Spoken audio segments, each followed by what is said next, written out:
Dedicated Apple CarPlay and Android Auto units became very popular a few years ago, and I've reviewed a few really good ones. But is it worth getting this Ottoscreen AI unit in 2026 if you have an older car? Well, let's take a quick look and see what comes in the box and all of the accessories that we get. So of course, this is the Ottoscreen AI.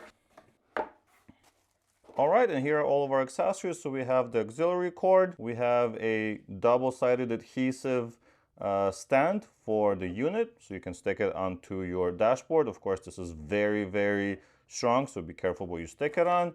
Doesn't look like we have a suction cup one, but that's probably something you can get as an accessory if you like. And of course, we have the power adapter. So this is for 12 to 24 volts, and this will do 3 amps. So make sure if you want to use something else that it's going to be just as powerful. And of course, this is USB-C. We have the user manual. So of course, it's just going to tell you how to set it up, what different buttons do and things like that. All right, this looks very nice. Nice large screen. On the top, we have the power button. We have the 3.5mm auxiliary port for the cable that's included. Micro SD card slot. Looks like that's going to be our AV in, so you can probably plug in like a camera if you like. And we have the Type-C power plug right here. And that's pretty much it. Cool. Installing this unit in your car is extremely easy.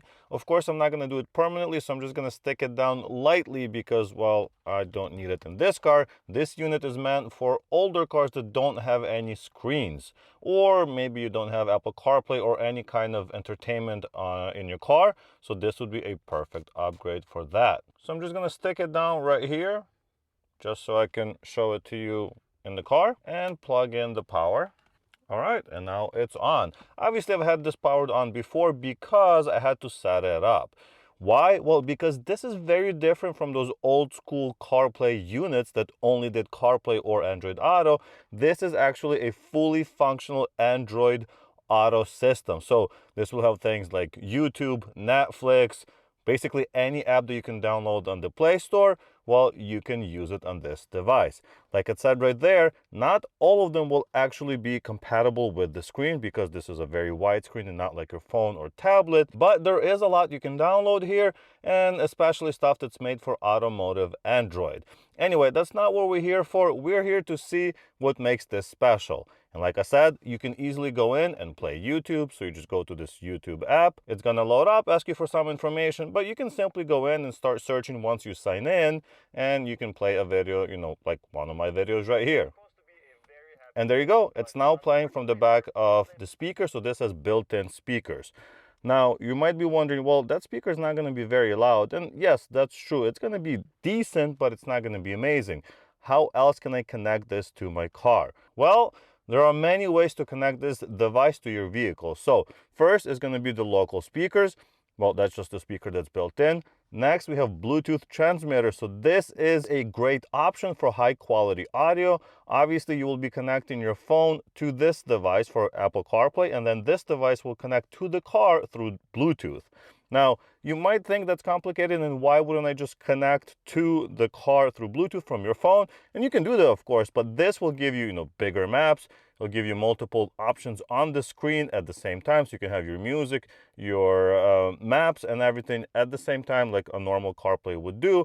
And that is very beneficial because you have a nice big screen that's always in the same spot, and you will not get a ticket for using your phone while driving. Now, the next option is FM, so this is going to be your radio. This will actually transmit the audio from your phone to this unit, and then this unit to the car, to your radio station, and you can use it that way. And I'll show you how that works in just a bit. And the best way, of course, is just to use an auxiliary cable. So you can just use one of these cables, plug it into your car, and you're done. You'll just get the best audio quality. So I think it's getting pretty clear on what has happened since I have reviewed a few of these units in the past. Well, now we get a lot more functionality and not just CarPlay. You might be wondering, how are you accessing YouTube and Netflix and Play Store and all these things on a device that isn't connected to the internet? Well, it is. So that's one of the negatives, I would say, when you have this fully functional Android system, is that you do have to go in and connect it to a hotspot. So I've just connected it to my phone, and you would have to do that every single time. You'll have to go on your phone and enable your hotspot or tethering, whatever it's called, in order to actually connect this unit to the internet. So that might get slightly annoying, but the good thing is if you're not using YouTube or Netflix or whatever, you don't have to connect it to Wi-Fi. You can simply use CarPlay. And of course, speaking of CarPlay, let's connect a phone. I haven't connected one yet, so let's see how difficult that is. I'm just gonna hit CarPlay. It's gonna bring up this menu where it shows us how to connect CarPlay or Android Auto, but you can also do AirPlay, so you can mirror your phone to this device as well. But let's start with CarPlay. So I'm just gonna pair my phone to this Bluetooth name. So here is my phone. I'm gonna click on that name. So same name here and here. Pair. Allow. CarPlay device found, connecting.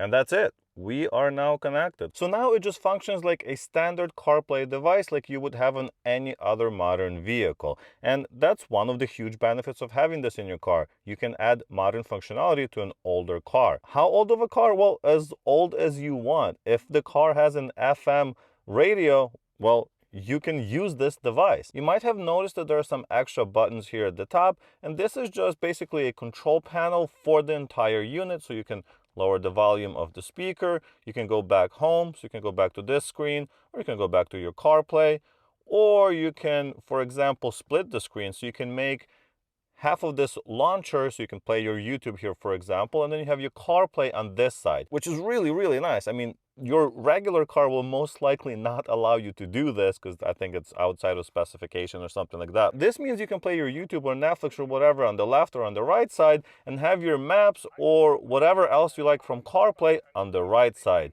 This is amazing. You will not see this on most vehicles. Well, you definitely can't play YouTube on any vehicle that I know of that has, you know, built-in functionality like that. So this is really cool. But yeah, this little button will allow you to do things like that, which is really nice to see. You can also, of course, you know, adjust the brightness of the screen. And if you notice, there's another button here, a little microphone. Gemini, play Simple Car Guy on YouTube. This is actually your AI assistant from Google.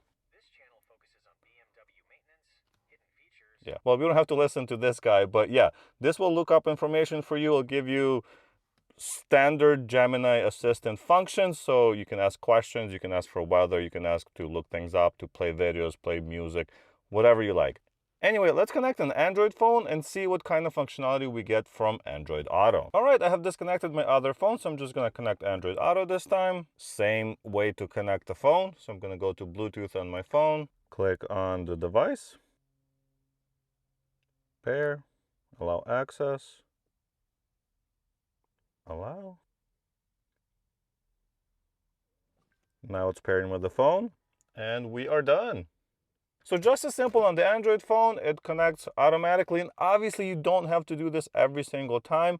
This is only for the first time you connect your phone to this device, and then it will automatically connect to the device when you start up the car. This device powers on automatically when you start the car, when the power is applied. So make sure your 12-volt socket is one of those that turns off when you turn the car off, or well, this will never turn off. And yes, this is your standard Android Auto. So you have your map, you have all of your apps that are available. You can move the map left to right. Yes, I will have to blur this out because I can't show it obviously in the video. You can play your YouTube music, you can make calls, you can do whatever you like, whatever you would normally do in Android Auto. And we can even split the screen like I mentioned earlier, so you can have your Android Auto here, you can play your YouTube on this side. I mean, how much better can it get, right? So yeah, I'm very excited about this unit. There's a lot more functionality than there used to be on these kind of devices, which is very nice to see. There are a few other options that I have not shown in this video, and one of those will be DVR. So this will be a recorder. You can plug in a camera and it will record for you as well. So basically like a dash camera. You can also set up the camera as a reversing camera. So when you go in reverse, it will show this camera, and then, well, you can use it as a reversing camera. Obviously the lines and stuff like that are not going to move because it's not integrated into the vehicle, but could be useful if you have no cameras on your vehicle. And of course, since this is an Android device, you can just go into, for example, settings and about device and look up all of the specs. So this is an 8-core high-performance CPU, 4 gigs of RAM, 64 gigs of storage, plus there is an expandable micro SD card slot in the back. Yeah, Android 15 as I mentioned, and yeah, you can reset it to sell it on if you want or anything like that. But lastly, I wanted to show you the audio settings. So yes, playing through a local speaker, that's great. But if your car doesn't have it, well, Bluetooth and auxiliary, that's self-explanatory. But FM, let me show you how the actual radio station works on this. So I'm gonna switch the camera and I'll be right back. So in my car, I went to FM, manual frequency, and went to 98.3. So now I'm gonna set the same thing here, 98.3, right there, okay? And now we'll be transmitting audio to the car. As you can see, there's no more hiss. If I change this, you can see nothing's being transmitted, but if I go back, we are now transmitting to the vehicle. So now that we're transmitting to the car from this unit, well, we can go to, well, once again, YouTube, for example, and play the video. And now the audio is coming through the car. Well, I wasn't necessarily looking for a project, but I guess I have one now.